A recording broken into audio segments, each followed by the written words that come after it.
morning and good afternoon, and welcome to another economics webinar organized by the Foundation for a Smoke-Free World. This time on e-cigarette risk perceptions and taxes.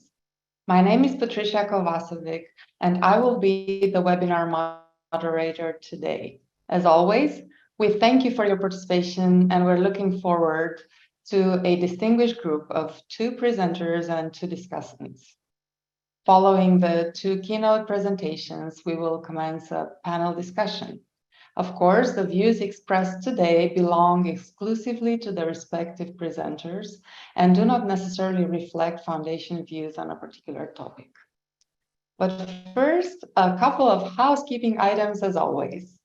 During the webinar, participation is encouraged. Do not hesitate to use the Q&A feature of Zoom, which most of you will find at the bottom of the Zoom screen, in order to pose questions to the speakers and discussions during the presentations and during the panel.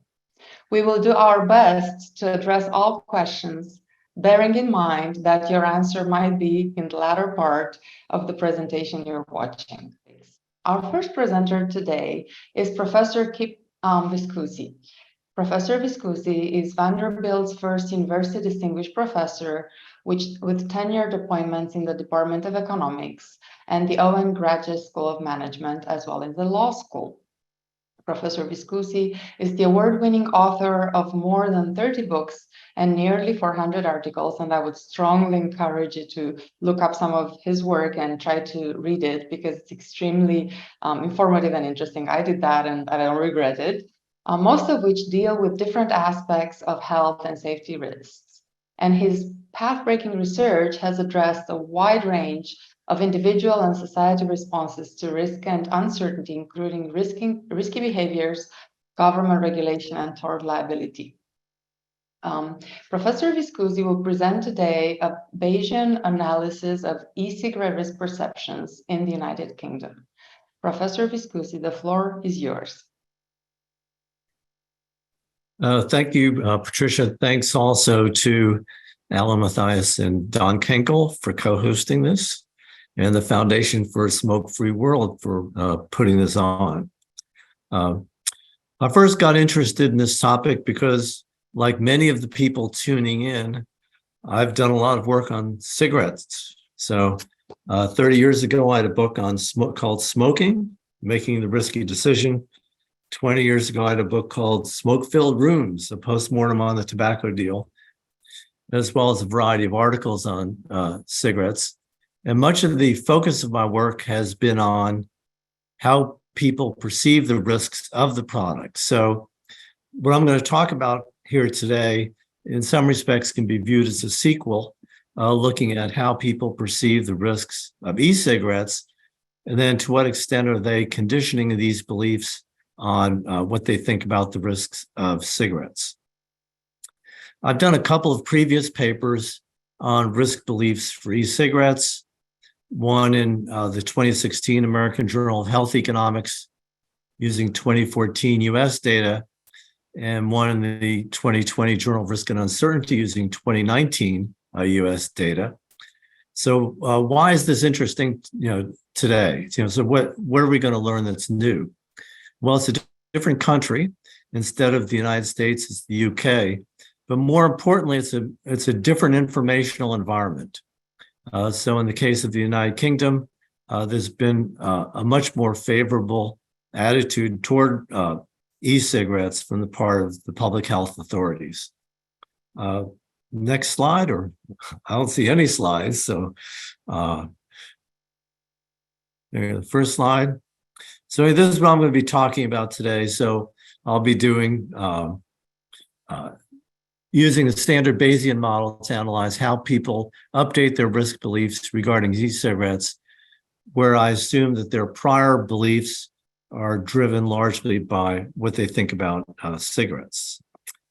Next slide.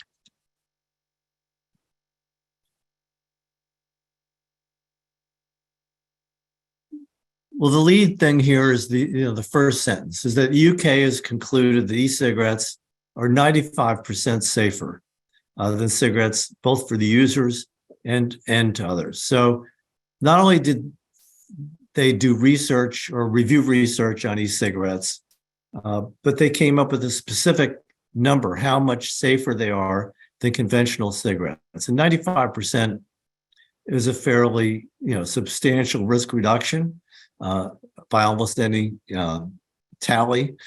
And the question is, to what extent did the public receive this information? Did they internalize this information? And how has it affected their risk beliefs? So I'll be looking at what are people's risk beliefs. So what did they think the government said, and what did they think? I'm going to measure risk beliefs in two ways. I'll be looking at risk beliefs qualitatively. So do you think that they're safer? Not as safe? So these are the standard questions you see in most of the polls that are done. But I'm also going to look at risk beliefs quantitatively.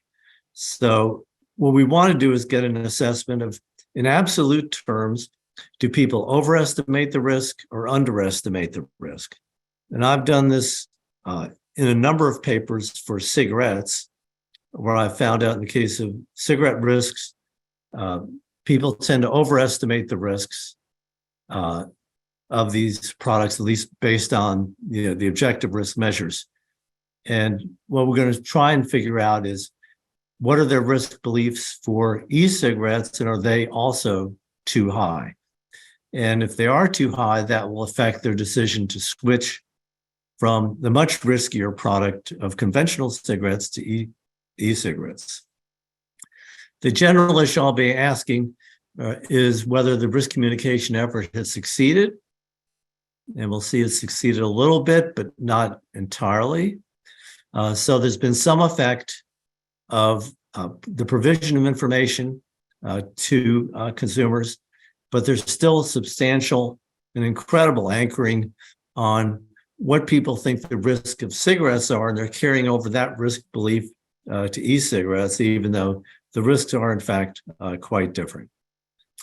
So in terms of the punchline, on average, people are going to believe that e-cigarettes are 30 to 40% safer than cigarettes. They don't believe they're 95% safer. So they substantially underestimate the risk reduction dividends that you can get from use of e-cigarettes rather than regular cigarettes. Next slide, please.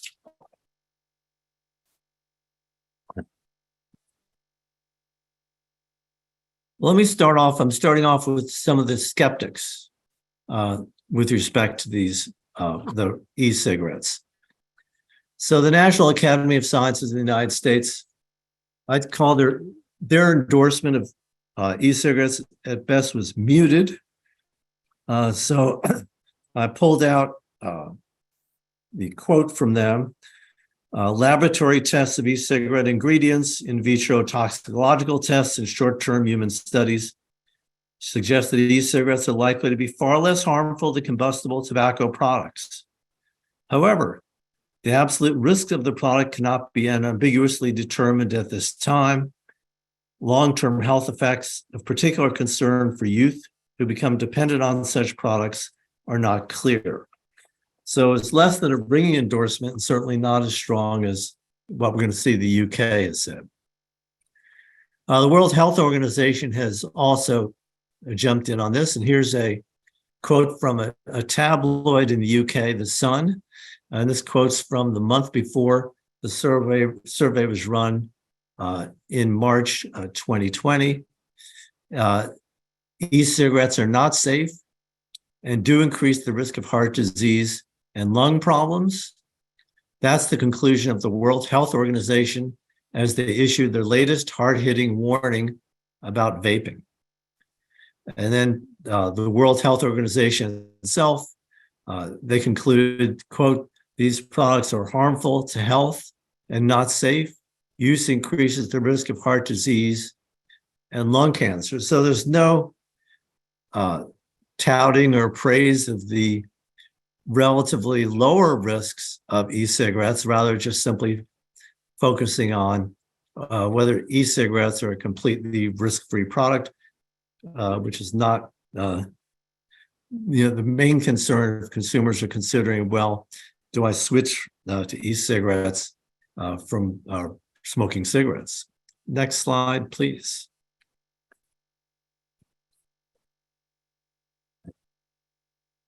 For a more favorable perspective, Public Health England, they've supported e-cigarettes. They concluded that e-cigarettes are 95% safer than cigarettes. So that's a specific improvement, rather than saying, that they're less harmful or, likely to be less harmful, which is the National Academy of Science. They're actually going out there and say they are 95% safer. They have 0.5% of the cigarette cancer risks, and cancer is the risk that most people worry about with respect to cigarettes. In response to the quotes that I had on the previous slide, UK scientists claim that the World Health Organization was spreading blatant misinformation. This was in Science Magazine, January 2020. It is when they had this response to the World Health Organization. Action on Smoking and Health in the UK blamed the virulent US campaign in the US against vaping for the slow UK progress. And this was an article in The Guardian. So the debate over whether e-cigarettes were safer or not was in fact quite prominent around the time of the survey. And there was a back and forth between the Public Health England and scientists in that camp and the World Health Organization and opponents of e-cigarettes. So that the informational environment at the time was mixed. So there were pro-e-cigarette people and anti-e-cigarette people.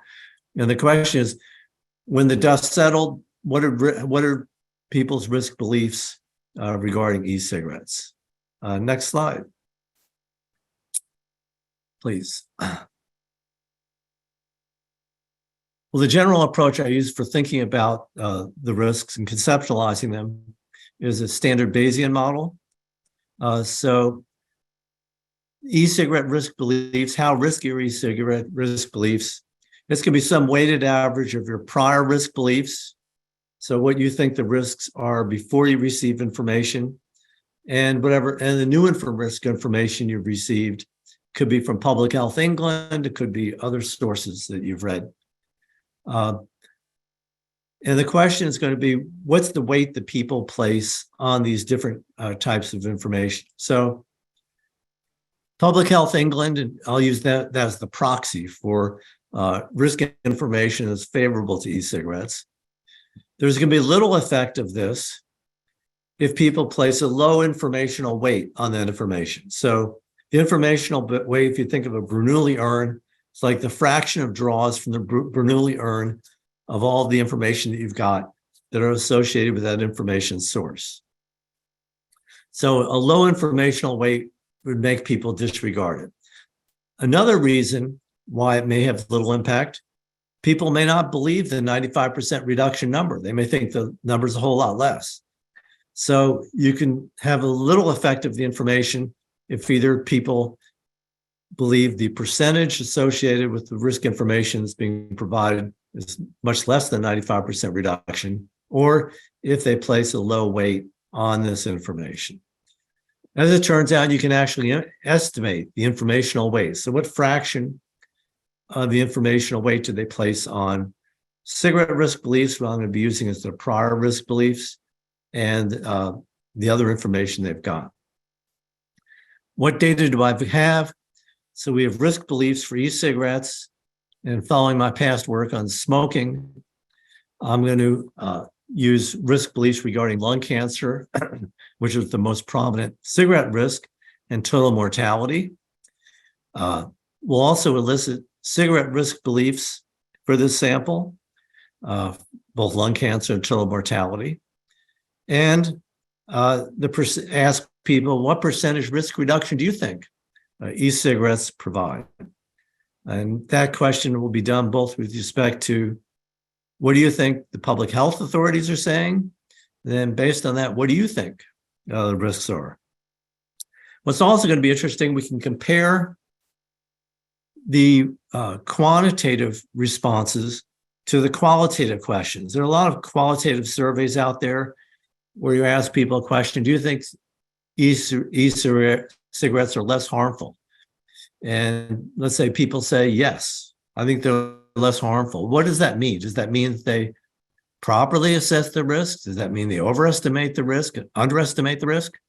How can we run with that? So by matching up the objective risk measures with the qualitative questions, we can get a better sense of the extent to which we can run with the results of the qualitative questions and draw conclusions about what people are thinking about e-cigarettes and whether they're overestimating or underestimating the risk.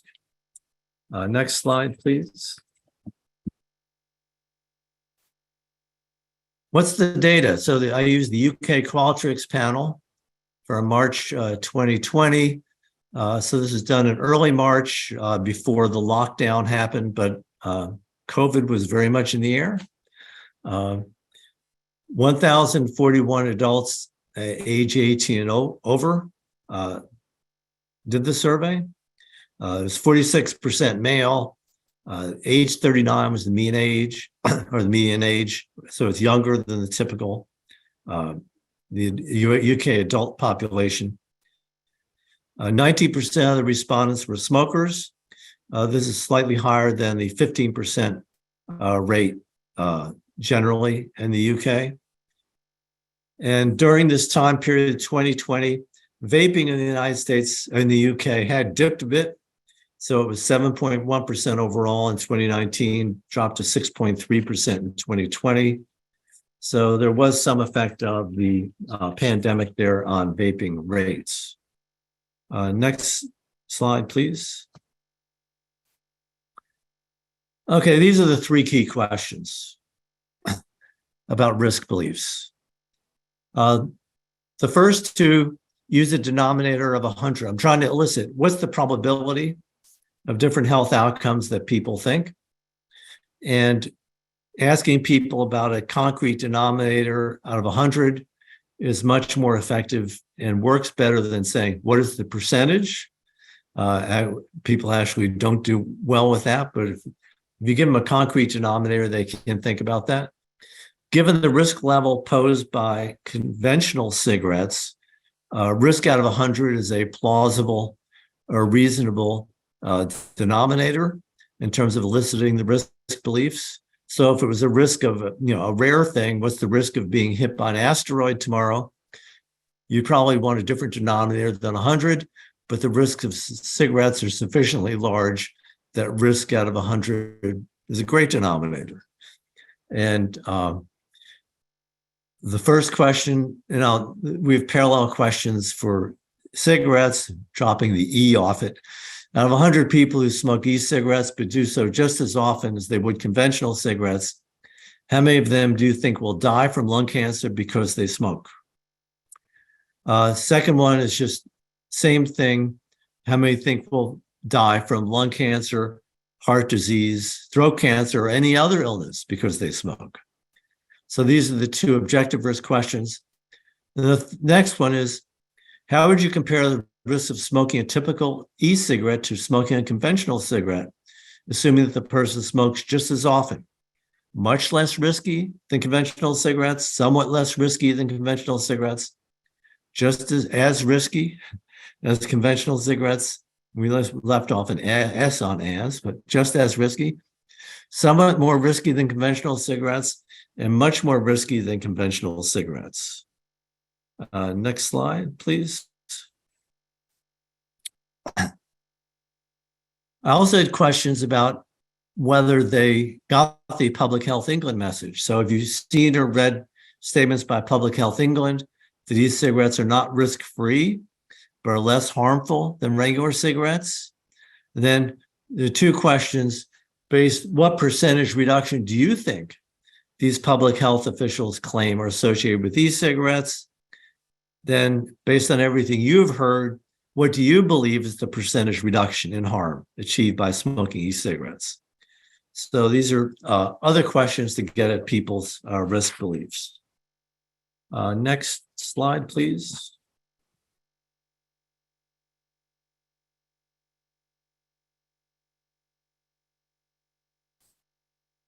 So these are the mean responses. I've got the cigarette, lung cancer, and mortality risk beliefs at the top. Although in the survey, people answer the e-cigarette questions first so that they would not be biased by their cigarette answers. As you can see, the risk beliefs for lung cancer around 38 overall for the full sample, 42 for the overall mortality risk. And these are very similar to the kinds of results I've gotten elsewhere. People who are cigarette smokers, the only smokers group, they have lower risk beliefs than do the other categories of respondents. And you'd expect that to be the case because people who think cigarettes are less risky are more likely to sort themselves into smoking behavior and become smokers. So this is not surprising. It also follows previous results. Each of them also overestimates the absolute risks. So the overall mortality risk from cigarettes is between 1/6 and 1/3. So even the 34% number is a slight overestimate of the risk. E-cigarette lung cancer risk beliefs, as you can see there, and e-cigarette mortality risk beliefs, there 24 is the risk of lung cancer and 28 is the risk for total mortality. So they believe that 28 out of 100 people who use e-cigarettes will die from their use of e-cigarettes, which is a huge number. Even vapors think the number's pretty big. They think it's 22 out of 100. So these are quite high. What harm reduction do you think public health officials claim is the case? 38%. They think it's 38%, not 95% reduction. What do you think the harm reduction is? And it's very close. These are not actually, the numbers here look very similar, but in an individual basis, they're not that highly correlated. They think the number is about 37%. And the final row, which may or may not be visible, have you heard the Public Health England statements about e-cigarettes? And 43% of the sample claims that they've heard these statements. Next slide, please. Now, I should probably pick up the pace given my time allotment, but lung cancer risk beliefs for e-cigarettes, you can see this distribution.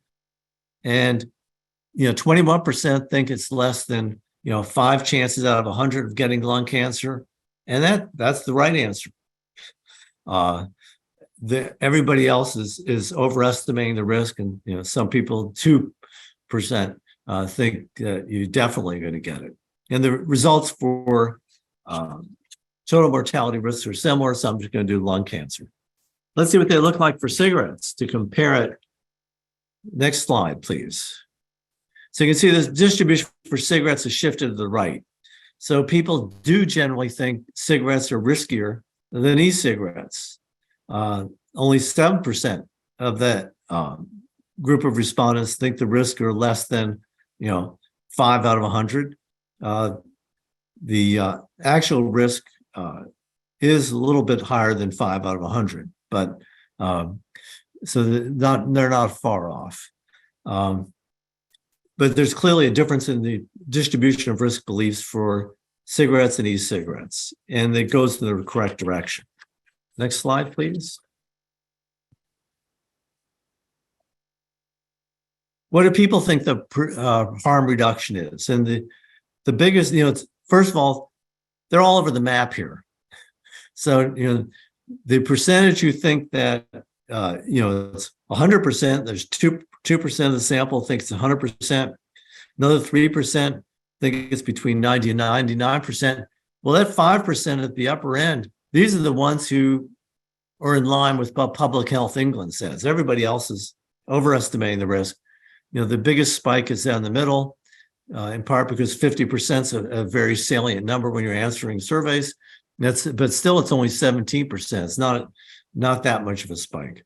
It's clear that in this situation, people are underestimating the harm reduction if you were to take Public Health England at face value. Next slide, please.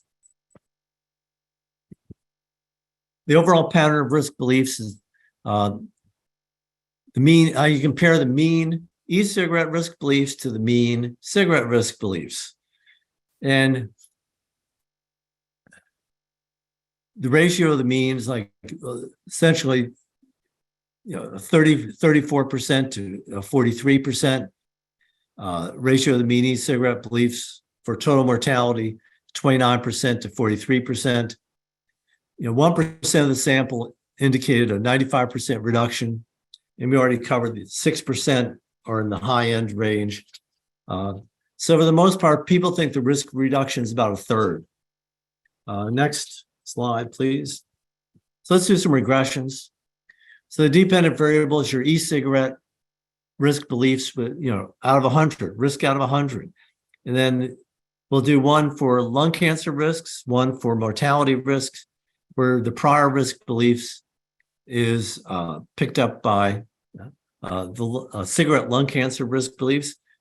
As you can see, people place a weight of 0.63 on cigarette lung cancer risk beliefs and 0.653 on mortality risk beliefs. So essentially, they're saying e-cigarettes are like cigarettes, except they're about a third, to 40% less risky than cigarettes.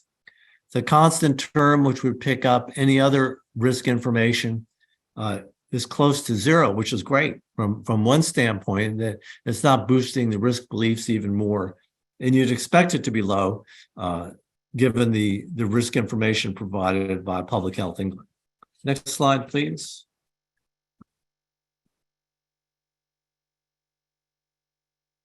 These numbers are basically what I found in the United States. So you get similar numbers. They're in the 0.61 to 0.68, 0.70 range. Slightly higher weights in the United States on cigarette risk beliefs, but it's not starkly lower in the UK. Next slide, please.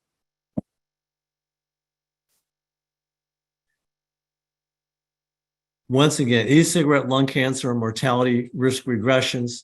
This time I added other things. The only thing I care about here is the Public Health England variable. So people who say, yes, I've heard what Public Health England says, they think the lung cancer risk is 3 out of 100 lower. If you've heard and Public Health England, you think the mortality risk is 6 out of 100 lower. So it does decrease risk beliefs, goes in the right direction, looks great, but it's not a stark effect. Next slide, please.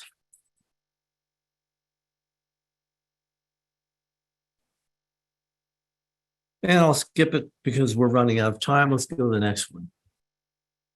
Okay, let's do the qualitative risk beliefs. A lot of people think it's much less risky or somewhat less risky. So over half the people think it's less risky. 36% think it's just as risky as conventional cigarettes. Only 8% think it's more risky or it's much more risky. So it looks, this looks pretty favorable. But let's see what that means in terms of what they think the risk reduction is. That's the next slide. Okay, the public health officials, the own risk beliefs. So let's focus on their own risk beliefs. What do they think the percent harm reduction is? So for those who think it's much less risky, they think it's 48% less risky. Somewhat less risky, 40%. So these are the people who think it's less risky. So even if they think it's less risky, they don't think it's 95% less risky. They think it's like 40 to 48% less risky. So these are like the best case scenarios for what do you think the risk reductions would be. It also suggests that the literature that focuses almost entirely on less harmful questions or less risky questions, you can't make any inferences based on those responses as to whether people overestimate or underestimate the risk. Next slide, please.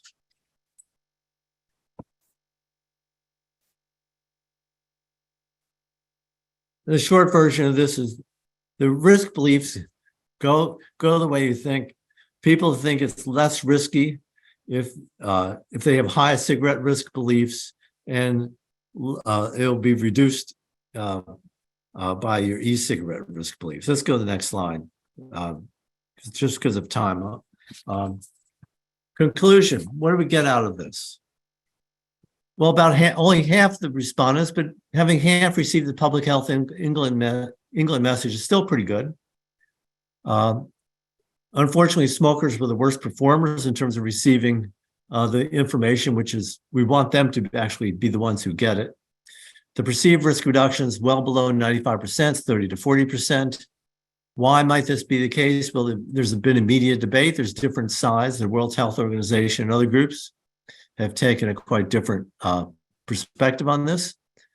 The other punchlines, qualitative questions are misleading if you're trying to draw inferences as to whether people overestimate or underestimate the risk.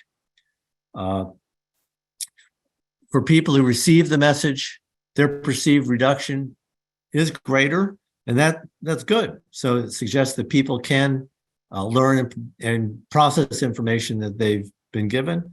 So that is a positive for future policy. But more generally, the fact that people are really latching onto their cigarette risk beliefs and don't want to give them up that easily suggests that it's really hard to promote a switch to a safer alternative product. And thanks to everybody for tuning in. Thank you, Professor Viscusi, for this Bayesian analysis of e-cigarette risk perception in the United Kingdom. And we already have two questions, or rather one comment and one question from the audience, which we will address during the panel discussion. But first, our next presenter is Professor Joseph Sabia. Professor Sabia is Professor of Economics and Director of the Center for Health Economics and Policy Studies at San Diego State University. He's a labor and health economist whose research examines the economics of risky health behaviors, minimum wage policy, labor market discrimination against sexual minorities, and the effects on war on military families.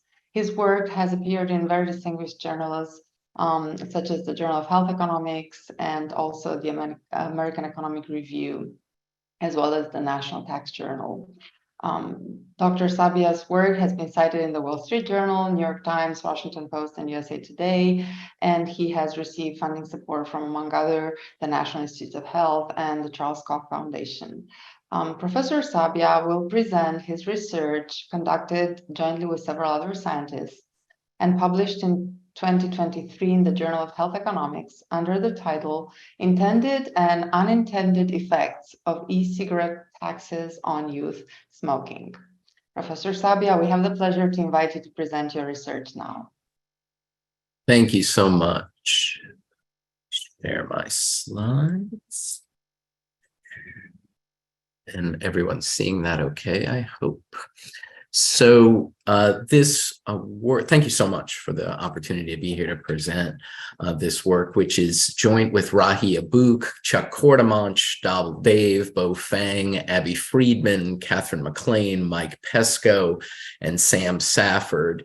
As Patricia said, it was published earlier this year in the Journal of Health Economics, in which my co-authors and I looked at the intended and unintended effects of e-cigarette taxes on youth tobacco use. So in 2009, as part of their Healthy People 2020 objectives, the Centers for Disease Control and Prevention set a policy goal of reducing youth smoking from its then rate of 20% to 16% by 2019. Around the same time, the Secretary of Health and Human Services, Catherine Sebelius, expressed some concern that after decades of declines in youth smoking, the rate of decline might have been abating, might have stalled. So given these, which, in part prompted some of these new policy goals of making sure we continue the progress of reducing youth cigarette smoking. So it's natural to ask the question, given the setting of these policy goals a decade ago and the concerns that were expressed, what actually happened over that decade? Well, the answer is that youth smoking, cigarette smoking rates really fell off a cliff in the United States. So these are data from the National Youth Risk Behavior Survey, a nationally representative survey of U.S. high school students attending grades 9 through 12. And you can see in 2009, the smoking rate among U.S. high school students was around 20%. Well, we met the CDC's policy goal of a 16% youth smoking rate by, actually slightly exceeded it by the year 2013. By 2019, the youth cigarette smoking rate reported in the survey was around 6%, and brand spanking new data from the National YRBS just released suggests that the youth smoking rate is between 3 and 4% in 2021. So, that raises the question, what are the explanations for this dramatic decline in youth cigarette smoking? There have been a number of explanations offered. One is a policy-related explanation. Maybe it's stricter clean indoor air laws, for example. Maybe it's frequent and large increases in excise taxes on cigarettes. That explanation doesn't hold a ton of empirical support. Work in the American Journal of Health Economics that I've done with Ben Hansen and Dan Rees suggests that post-2005, cigarette tax increases in the U.S. did relatively little to budge youth cigarette smoking, in part because we were, by that time, down to the pretty hardcore youth smokers, so the relatively inelastic demand for cigarettes, and increases in taxes didn't do much to budge their behavior. Others have posited that maybe this big decline in youth cigarette smoking was a result of spillover effects from regulations that were targeting e-cigarettes that maybe spilled over to combustible tobacco products, which would suggest that combustible tobacco products and e-cigarettes are complements. There's actually little causal evidence in support of the hypothesis that policies targeting e-cigarettes reduce youth combustible cigarette smoking, and maybe some evidence for the opposite, as we'll talk about. Stronger evidence that raising the minimum legal purchasing age for all tobacco products to age 21 via so-called tobacco 21 laws might explain at least some of this decline. So tobacco 21 laws typically reduced access to cigarettes among 18 to 20-year-olds, and there's evidence that it reduced cigarette smoking among 18 to 20-year-olds. These laws also appeared to generate spillovers to younger teens, ages 16 to 17, who typically rely on the informal social market to obtain their tobacco products, such as 18-year-olds that are attending their own high schools. There's a couple of very good working papers that find some strong evidence of these spillovers to younger teens. So that's I would argue that that's probably the strongest policy-related evidence for that decline in youth smoking. Maybe some of it could be due to increased public awareness or beliefs about cigarette smoking risks. Maybe it's continued rising anti-smoking sentiment, though certainly the cool factor in the United States has been gone for youth cigarette smoking for a while. But another explanation for some of the decline in youth cigarette smoking is actually increased access to electronic nicotine delivery systems, or ENDS. So here's data from another national data source, the National Youth Tobacco Survey. The orange line is documenting that decline in past month cigarette smoking among teenagers in the United States between 2011 and 2021. During this same time period, as e-cigarettes enter the U.S. market, we saw e-cigarette use rates among teenagers rising from less than 2% in 2011 to a peak of around 28% in 2019 before dropping during the COVID-19 pandemic, either due to the pandemic itself or policies that were enacted targeting e-cigarette use among youth in particular. So it's argued perhaps that some of the reason for this decline in cigarette smoking may be because youths have turned to e-cigarettes. Why does that matter? As Kip was talking about, what it means for tobacco-related public health,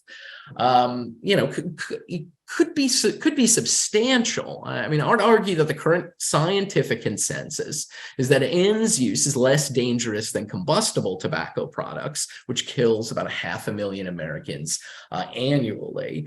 The median tobacco expert believes that the effects of vaping ends on quality adjusted life expectancy is about 25% as large as the effect of smoking.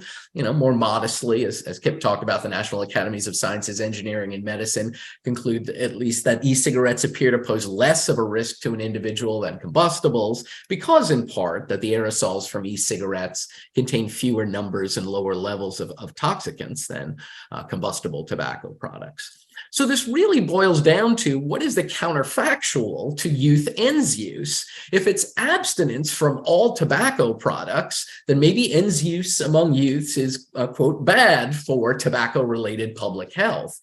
On the other hand, if the counterfactual to ends use is combustible tobacco product use, then maybe it's an effective tobacco harm reduction tool.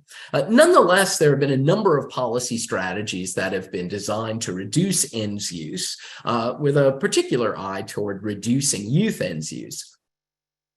Among the policies explored and enacted have been the imposition of minimum legal purchasing ages, first targeting e-cigarettes and then broadly across all tobacco products, flavor bans on e-cigarettes, the expansion of clean indoor air laws to cover e-cigarette aerosols, the bans on internet sales of e-cigarettes by some jurisdictions, the adoption of stricter retail licensure laws, which raise the cost to vendors of selling e-cigarettes. And another policy, which is very popular and will be the focus of this paper targeting ends use, has been the adoption of ends taxes. As of mid-2022, 30 states, the District of Columbia, and a handful of larger counties and cities had adopted e-cigarette taxes. Some states adopted ad valorem taxes, that is a percentage of the price, while others adopted excise taxes, that is a tax per milliliter of liquid nicotine. Mike Pesco, Chad Cotty, and his colleagues have provided a new method, a methodological innovation that allows us to harmonize ad valorem and excise taxes into a per milliliter tax equivalent across jurisdictions and over time, which is going to be useful for us in terms of measurement that allow us to methodologically estimate the effect of these taxes in a more externally valid way. So Minnesota was the first state to adopt an e-cigarette tax in 2010. It was about 42 cents per milliliter of liquid nicotine. By 2015, Minnesota had increased its e-cigarette tax, which is reflected by the darker blue color in this map, to over $2 per milliliter of liquid nicotine. It was joined by Louisiana, North Carolina, and the District of Columbia that adopted e-cigarette taxes. By 2016, Illinois and Pennsylvania joined, California, and by 2019, we had a number of states in the Northeast, some in the Rust Belt and Midwest, a few states in the South, and a few states in the West that had adopted e-cigarette taxes. I'm stopping in the year 2019 in part because that's when the data that my co-authors and I use in this paper ends. So what I've just shown you is the geographic and temporal variation in e-cigarette taxes, as well as sort of the intensity of the policy change, that is the magnitude of the e-cigarette tax that we're going to be using in a difference in differences framework to identify the effect of e-cigarette taxes on youth e-cigarette use and on combustible tobacco products. So what am I talking about when I say the intended and unintended effects of ends taxes on youth tobacco use? Well, first, the intended effects are the effects of ends taxes on youth ends use. So I'm talking about own price effects. So how are ends taxes potentially going to reduce youth ends use? Well, first, it's important to know that evidence from Nielsen scanner data suggests that the vast majority of about 90% of e-cigarette taxes are passed along to consumers and reflected in the prices that consumers pay. So downward sloping demand for ends would suggest that ends ends taxes should reduce ends use. And implied own price elasticities of demand across all purchases suggest that the demand for e-cigarettes is pretty elastic. That is, a 10% increase in the price of ends reduces sales by around 22%. The demand could be even more elastic for youths than adults if we think youths are more income constrained. So it's through these price effects that ends taxes could reduce youth ends use potentially substantially. It's also possible that ends taxes could reduce youth ends use because the policy affects youth perceptions of the riskiness of using ends. That is, it is a signal, an informational signal to youths about the danger of using the product. In terms of the unintended effects that we're getting at in this paper, so-called cross-price effects. If e-cigarettes and combustible tobacco products are substitutes, for example, because they're both serving the demand for nicotine or addiction to nicotine, because they both serve a smoking-related purpose, maybe also serve a social-related purpose, then ends taxes could cause substitution toward combustible tobacco products, could increase combustible cigarette use, for example, among youths, because combustibles are now relatively cheaper compared to e-cigarettes. On the other hand, if combustible tobacco products and e-cigarettes are complements, maybe especially in the longer run because one represents a progression to addiction to combustibles, then ends taxes could reduce combustible tobacco product use. There could also be, in terms of a mechanism, an income effect, whereby raising ends taxes reduces disposable income available for the consumption of all goods, including tobacco products, including combustible tobacco products, which reduces consumption of combustibles. So prior to our paper, much of the literature on the impact of ends taxes on ends use and combustible tobacco product use had focused on adults, all adults, young adults, ages 18 to 25, and pregnant women as well. And the pattern of results from these studies, which you can read about in the first two bullet points on this slide, is that raising ends taxes appeared to reduce ends use among adults, but also caused substitution to combustible cigarettes, particularly on the intensive margin of combustible cigarette use. One might think the effects on pregnant women are particularly concerning because some of the tobacco-related health effects of ends taxes are borne by the unborn child. In terms of studies on the effects of ends taxes on youths, there had been very little work. One, a case study of the effect of the 2003 Minnesota ends tax increase. That was the increase from about 42 cents to over $2 per milliliter of liquid nicotine. And there was evidence that Minnesota tax increased youth cigarette smoking on the intensive margin in particular. Kyutaro Matsuzawa, Mark Anderson, and I had a paper in the National Tax Journal that found that 3 early adopting states for ends taxes saw differential reductions in youth ends use relative to states that didn't adopt ends taxes. So sort of a first stage effect indicating downward sloping demand. Our study was the first to look at the effect of state and local ends taxes adopted nationwide on youth ends and combustible tobacco product use. We are going to be exploiting, as well as prior studies did not, the magnitudes of changes in taxes, in part due to estimate ends tax elasticities, that is, how responsive youth ends use and combustible tobacco product use was to changes in taxes. We're also going to be the first study to look at how ends taxes impacted how youths typically obtain their tobacco products, which is typically not purchasing them themselves from vendors, but rather through the informal social market. We're going to look at a range of tobacco products also that are increasingly commonly used among youths, but are not taxed as aggressively, including cigars, to look at multiple dimensions of along which youths could respond to ends taxes. And then for those who are immersed in the difference in differences methodological literature, in the presence of heterogeneous and dynamic treatment effects, traditional two-way fixed effects, difference in differences estimators could lead you to biased policy estimates. So we're going to be using some newly developed dynamic difference in differences estimators as well. The two data sets we use for our analysis are first the monitoring the future data between 2014 and 2019. This is a nationally representative sample of 8th, 10th, and 12th grade students in the United States who attend middle and high schools.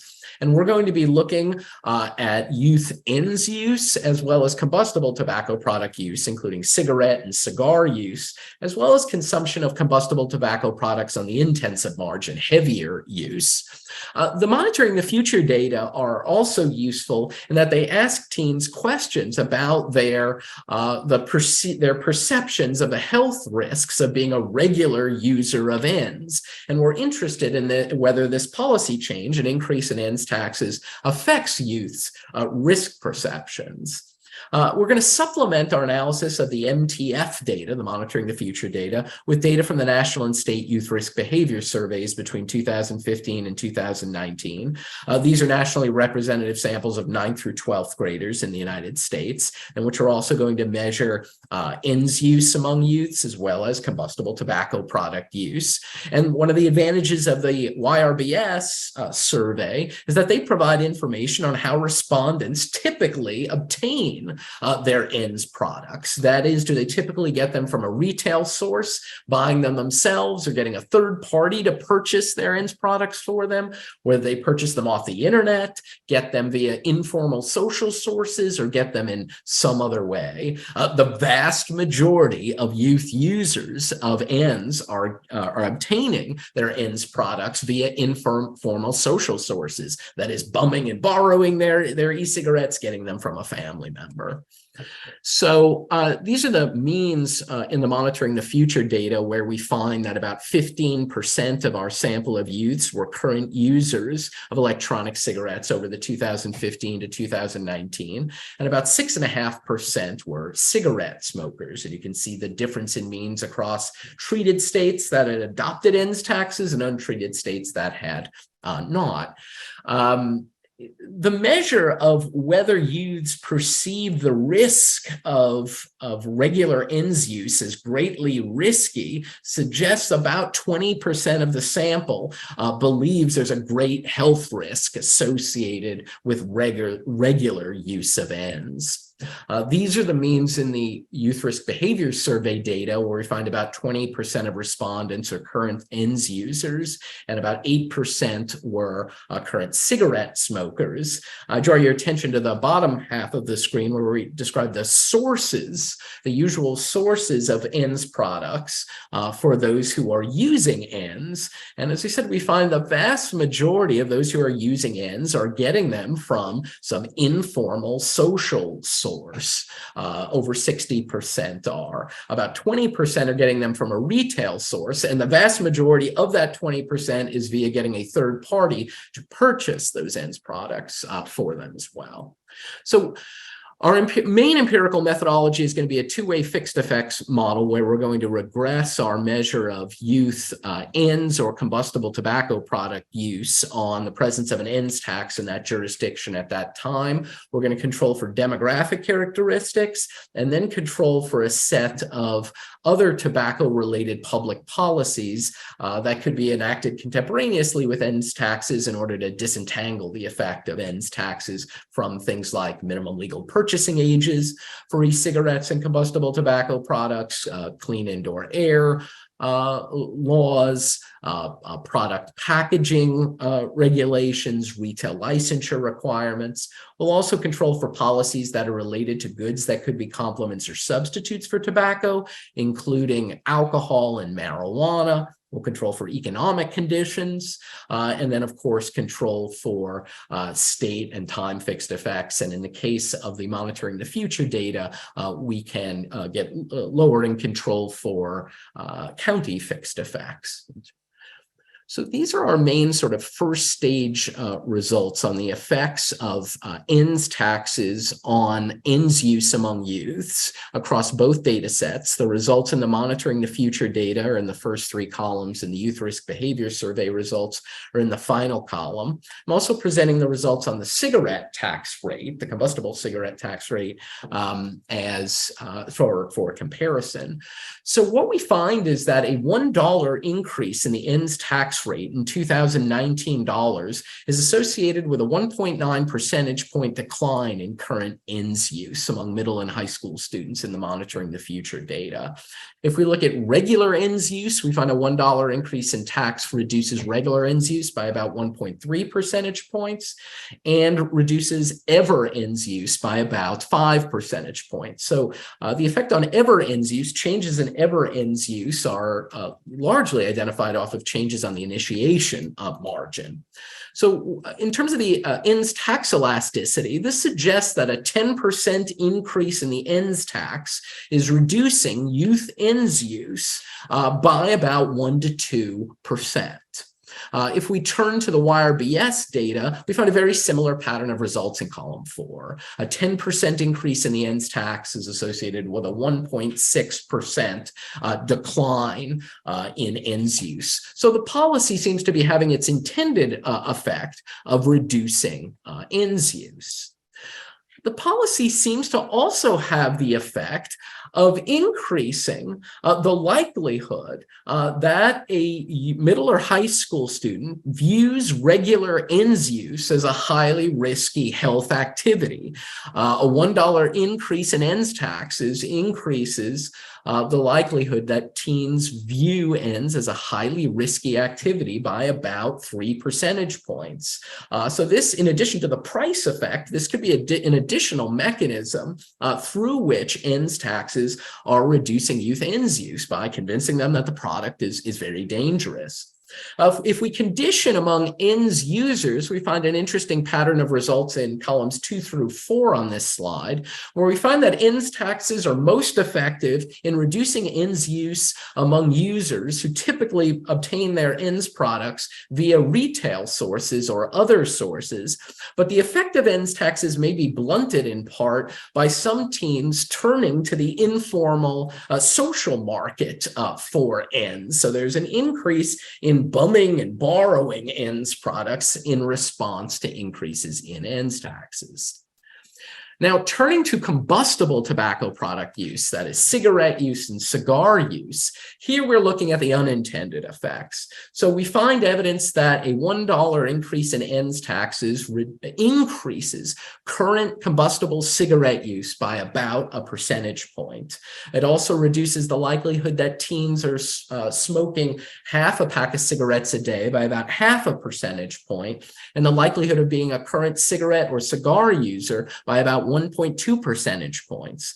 Translating these to ends tax elasticities, this means that a 10% increase in the ends tax leads to about a 1 to 3% increase in combustible tobacco product use.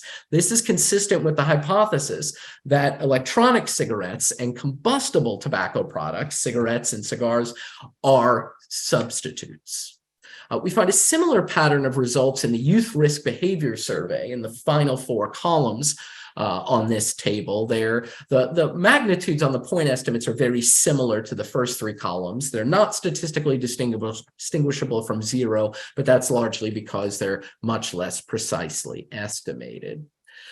We don't find that increases in ends taxes affect dual use of ends and combustible tobacco products or the probability of the use of any tobacco product. And that is in part because of this substitution effect toward combustibles. There's no evidence of sort of a, endogenous policy adoption potentially, at least in the sense that we don't find youth ends use was trending differently in treatment and control states prior to the adoption of the ends tax. That's the coefficient on the ends tax lead is always statistically indistinguishable from zero. The reduction in youth ends use happens following the adoption of the tax.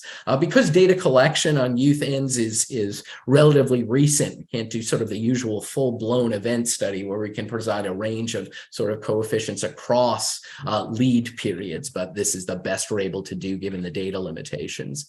We find a similar pattern of results when we turn to combustible tobacco products, where the coefficients on the lead estimates are uniformly statistically indistinguishable from zero, but we find that after the tax is implemented, a $1 increase in ends taxes is associated with about a 0.5 to 1 percentage point increase in combustible tobacco product use. If one were worried that our two-way fixed effects model was leading to biased estimates of the effect of ends taxes on youth ends use or combustible tobacco product use, here we provide a comparison of our two-way fixed effects estimates in the first row of estimates with a stacked difference in differences approach and a difference in differences estimator proposed by DeChase Martin and DeHoutville, in which we use never adopters of ends taxes as the counterfactual and adopt these alternative diff and diff estimators, which are less likely to be biased due to heterogeneous and dynamic treatment effects. And we find a very similar pattern of results. This intended effect of taxes in reducing youth ends use, but causing substitution to combustible tobacco product use, which could be on net bad for tobacco-related public health with regard to youths. So our results across these two data sets provide consistent evidence that a 10% increase in ends taxes are associated with about a 0.5 to 2% decline in ends use among teenagers. But we also find this unintended effect of ends taxes inducing substitution toward combustible products with an estimated tax elasticity of around 0.1. So 10% increase in ends taxes increasing combustible tobacco products by about 1%. So this substitution toward combustible tobacco products has been consistent with targeted e-cigarette regulations, which often have these unintended effects of causing substitution toward the relatively cheaper option. So similar substitution effects have been found for the imposition of minimum legal sales ages that were targeting e-cigarettes that seem to increase combustible cigarette use among youths, and targeted flavor bans have often caused substitution to those flavors that weren't banned. And our study, we think, falls into a growing body of literature suggesting that studying the spillover effects, the general equilibrium effects, the unintended consequences of regulations targeting e-cigarettes is incredibly important. For instance, in evaluating the proposal in December 2021 to enact a federal ends tax of about $50 per 1,800 milliliters milligrams of nicotine as part of the Build Back Better Act, that, part of the public health, tobacco-related public health calculation of what the likely effects of this tax would be should be to evaluate the effect of this tax both on e-cigarette use, but also on the spillovers to combustible tobacco product use. And using the estimates from our paper, those estimates would suggest that this new tax, if enacted, would have reduced current ends use among youths by about 3 percentage points, but also raised current combustible cigarette use among youths by about 2 percentage points. So on net, that may not be a good thing for tobacco-related public health. So thank you very much. Thank you, Professor Sabia. Appreciate the insight. And we are now going to invite the presenters together with two of the discussants to form a panel. And for those of you who attended previous Foundation webinars webinars, you are no doubt familiar with Professors Mathios and Kenkel. Professor Mathios is from Cornell University. He is a well-known economist who studies the effect of Food and Drug Administration regulatory policies on consumer and company behavior.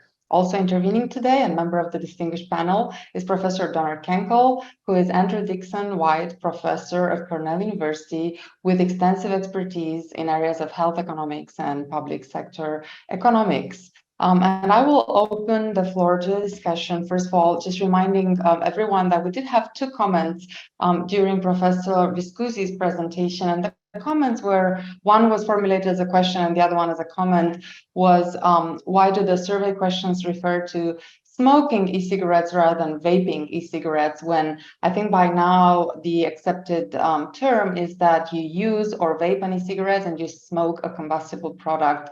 So maybe Professor Viscusi, if you can start by clarifying why was that term chosen, or is it just power of habit, I suppose? Those are good comments, and the reason for using these smoking terminology is to let people know that they're actually inhaling. So if they're not familiar with vaping, they may not know what it means to vape. So do you puff it? Do you inhale it?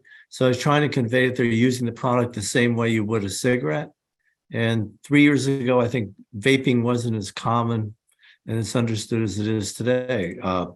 Yes, but going forward, if I were to do it, I'd try and see if we can get away with vaping instead of smoking, which would certainly be cleaner. It'd have to change some of the wording of the questions, but I think it'd be very similar.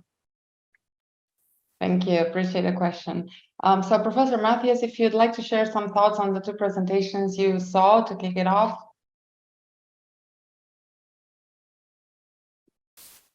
Can you hear me? Great. Yes, so I want to thank Kip and Joe for really nice presentations, very broad in scope, and sort of a common element is trying to understand sort of this level of misinformation about ends harm broadly. And so I really like the unexpected part of Joe's presentation on the impact of the tax issues on risk perceptions themselves. I thought that was a nice addition to trying to understand why, despite all the evidence that that vaping products are so much safer than cigarettes, it just doesn't seem to be able to penetrate. And so when I looked at Kip's work on the UK, where again the government's been very aggressive about trying to promote these as significant harm reduction, there are interesting differences which Kip did not focus on because his other work was that the UK is actually in much better shape in these risk perceptions than the US. So in the US, more than half of individuals perceive e-cigarettes as equal or more harmful. And in the UK, Kip's evidence was that it was less than half. So we see some distinction, but it's fascinating to me to see that it's still this level of misinformation. One thing that's not been raised is the impact that sort of an information shock plays on and how persistent a shock can keep misinformation alive. So the Valley shock of 2019 dramatically changed, and Kip's done some work on this, and Don and I have done some work on this, dramatically changed risk perceptions, and that was not a one-time shot. It just lasted and lasted. And so I thought I'd just chat about a little experiment that we just completed. It's not published yet. We're writing it up now, but we presented to the UK. We did a sample of UK, a sample in the UK and a sample in the US. And in the US, we presented both the CDC statements about a valley when they first came out, the tweets that were done by the government. And then we presented the US folks with the UK message about a valley, because even though it was a US thing, it was a worldwide information dissemination issue. And then we also had the UK sample see their own government message and the UK sample see the US message. And what we found even 3 years later, showing these little things about a valley, we get significant movement in risk perceptions. So the UK folks that saw the UK message tweet from several years ago, we saw when they saw the US message, about a 9% increase in the perception of the harm of e-cigarettes, which is quite a big movement. And when we showed the US message, the US consumers, the UK message, we saw about a 7% change in the perception that e-cigarettes are less harmful. So if the UK message was presented in the US at the time, we would have moved risk perceptions much more towards the positive side of e-cigarettes. So this broad issue that both studies have done on risk perceptions and the role that they play, I think is where the future research really needs to focus on, trying to understand why are these perceptions, and what Kip focused on is that the starting point was cigarettes, which were perceived as so harmful. And so how do we move away from that and divorce it from their initial beliefs if that model of the Bayesian model is the correct model?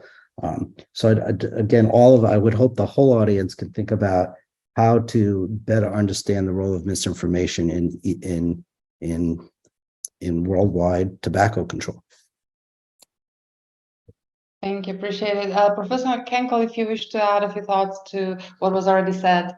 Yeah, sure. I first again wanted to thank both the hosts, FSFW and Kip and Joe, for great presentations. And of course, as colleagues and co-authors, Alan and I have share a lot of comments. But I was thinking about this actually for over a lot of different health behaviors. I've always been struck about how important this health information question is. And for example, for smoking, there are various estimates around, and Kip, I think, has contributed at least some of these, that the health cost that a smoker imposes on himself or herself is worth at least $30 a pack. And so, so when you think about it that way, it always makes me think that, hey, how much more important information is, maybe in a sense, than taxation. Because if we could inform people better about the health risk of smoking, if they fail to internalize some of that $30, then that could be a big change. Or here in the case that Kip, he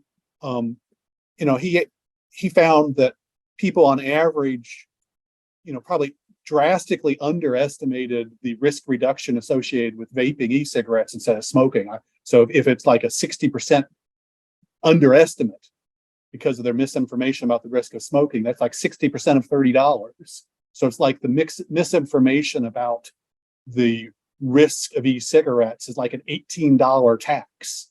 And that's, can have a huge effect on the demand for cigarettes. So like I say, in a sense, it makes it seem, wow, if we could only correct that misinformation, that could have a very big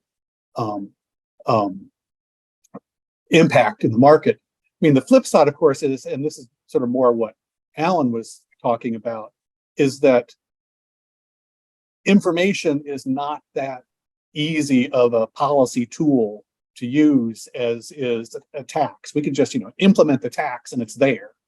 And so we can tax cigarettes while it's taken 50 years or more, 60 years now almost, since the 1964 Surgeon General's report to try to inform people about smoking. In the same kind of way, now we're having trouble correcting the misinformation about e-cigarettes. I will point out that in the really nice paper that Alcott and Rafkin have about the optimal taxes on cigarettes and e-cigarettes, while they gave some numbers about the optimal tax under one set of assumptions, they did point out that if there's widespread misinformation that overestimate the risk of e-cigarettes, which seems to be the case here, would actually be the optimal policy should be an e-cigarette subsidy, not a tax.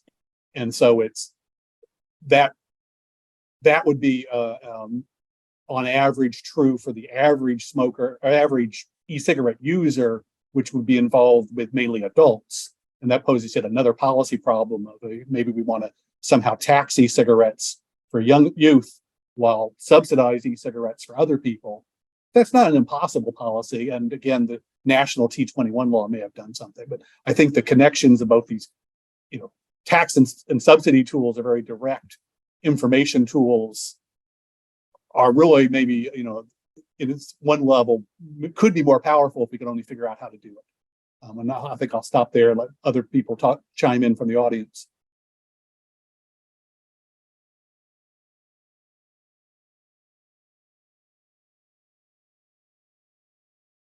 Professor Sabia, I was curious to know if you actually attended earlier foundation webinars. I know there were some discussions on germane topics that Professor Kenkel and Professor Mathios led in the past. And if not, for sure, would like to hear more about what's your interpretation of your results in terms of what are the next steps that all stakeholders should undertake to basically further harm reduction and the demise of smoking, knowing all you've concluded in your research. Sure. I mean, so no, this is actually my first sort of webinar that I've attended, and frankly, I'm relatively new to the tobacco harm reduction space. Excited to be here. So I'll speak sort of modestly first, based at least on some of the work I've done in the literature sort of that I know, and that's, well, first echoing the importance of the role of risk perceptions and risk beliefs among consumers in sort of choosing among tobacco products. The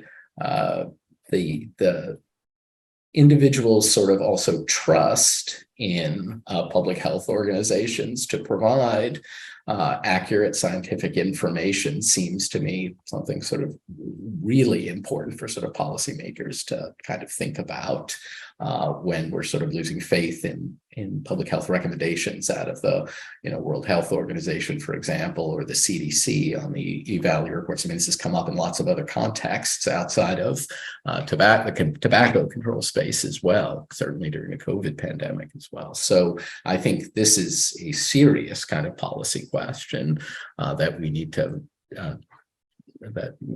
have conversations about. In terms of policy levers that we sort of typically think about, whether that's raising minimum legal purchasing ages or ends taxes, I think understanding the general equilibrium and spillover effects of these policies are very important, both in good and bad ways. As I said, to the understanding the informal social market for youths in tobacco product use is very important, as we might think that there are, different tax pass-through rates for youths depending on how they typically get their tobacco products. That is, when they have to pay third parties or friends to buy tobacco products for them, the effects of taxes might look quite different than when they are purchasing the tobacco products themselves or bumming or borrowing them. And understanding that kind of mechanism turns out to be really important in thinking about optimal design of policy. But for instance, tobacco 21 laws, there was a law where some of the spillover effects to youths in terms of reducing access to tobacco products by reducing access to the informal social market for cigarettes produced sort of a positive public health related spillover in reducing both e-cigarette and combustible tobacco product use among 16 and 17-year-old youths. Ends taxes by changing relative prices. You have this unintended effect that potentially harm tobacco-related public health. So not being so sort of narrowly focused on just the first order effect of the policy on the outcome it's intended to affect, but also understanding the mechanisms underlying it, as well as the spillover effects to other policies and really to other behaviors seems really important in the design of optimal tobacco control. So those are my two broad comments, kind of that I've learned from my a new entry into this space. Thank you. And in fact, we've seen the FDA funding just recently. There was an announcement a couple of days ago funding a rapid response joint scientific team that sees various universities collaborate in identifying trends at retail, in particular in tobacco products, just to enable a more informed response by the FDA, both in terms of enforcement and regulatory. We do know that the risk perception views, or I guess the risk perception, as we've seen from the research of comparative risk perception of e-cigarettes and conventional smoking, is generally aligned between the UK and the US. However, there is a slightly more understanding of, or more nuanced understanding of comparative risk, where in the UK, where the government has made certain, or Public Health England, which is the I suppose the equivalent to some extent of the Department of Health and Human Services in the US, has made certain announcements and has communicated certain information regarding vaping products as cessation tools where all else fails.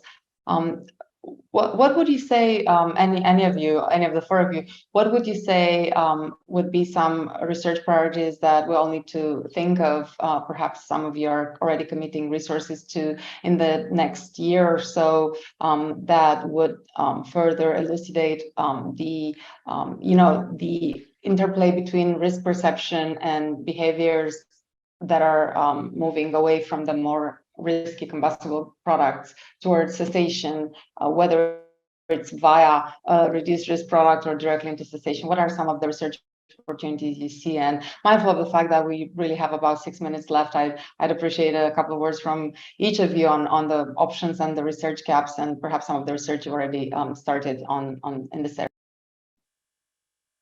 So I can get started on that. So the nicotine, I think even among physicians and medical experts, the percent of people that believe that nicotine itself is harmful is dramatic. And if you ask and survey, does nicotine cause cancer? You will get the majority of physicians saying that that's true. So I think this relative risk perception will not change very much if there's not a focus on how to get accurate information about the risks of nicotine itself. And there's, among youth, it's debatable. There's a whole debate about how harmful nicotine is on on brain development, things like this. These studies are not, some of them are just rodent studies, and really are and you get one of those studies and it gets played up in the media. And so I think from a broad research thing, understanding perceptions of nicotine itself is a really important direction to go, to understand that, so that policies could be, so that health communication strategies can be developed to divorce the perception of nicotine from nicotine and smoking together. Thank you, Professor Mathios. And we do have a couple more questions in the chat, and I would also encourage, if possible, the addressees of those questions, such as Professor Sabia, to perhaps even answer live by typing into the chat box. In the interest of time, I know we don't necessarily have the time to address every question here, but it would be nice if you spend a minute to answer in the chat box. There is an option to answer live, and then you can type your answer, or I should say there is an option to type your answer. Anyone else on the same topic of gap, research gaps and opportunities? I'll chime in too. I what Alan was pointing out in terms of the risk beliefs, I mean, we have to really, until they fix what the public health officials are saying, at least in the United States, I don't think you're going to solve it. I mean, I think that people are going to continue to overestimate the risk of e-cigarettes and fail to take advantage of the risk reductions that could be achieved by switching to e-cigarettes. So Public Health England has done repeatedly done unbiased surveys of the literature, trying to synthesize what's out there. And if the United States did something comparable, I think that would be a plus. And if the World Health Organization stops spreading misinformation, that would be a plus as well. So communication, full, candid, accurate, and scientific of relative risks. Yes, and I think you need if you have government officials trying to communicate something, you have to figure out what are they trying to communicate. They're going to take their guidance from the CDC or whatever the public health agency is in that country. And if that country's public health agency has an unfavorable view toward e-cigarettes, that's going to affect everything. So it's going to be hard to overcome that. So I'd say that's going to be the major obstacle.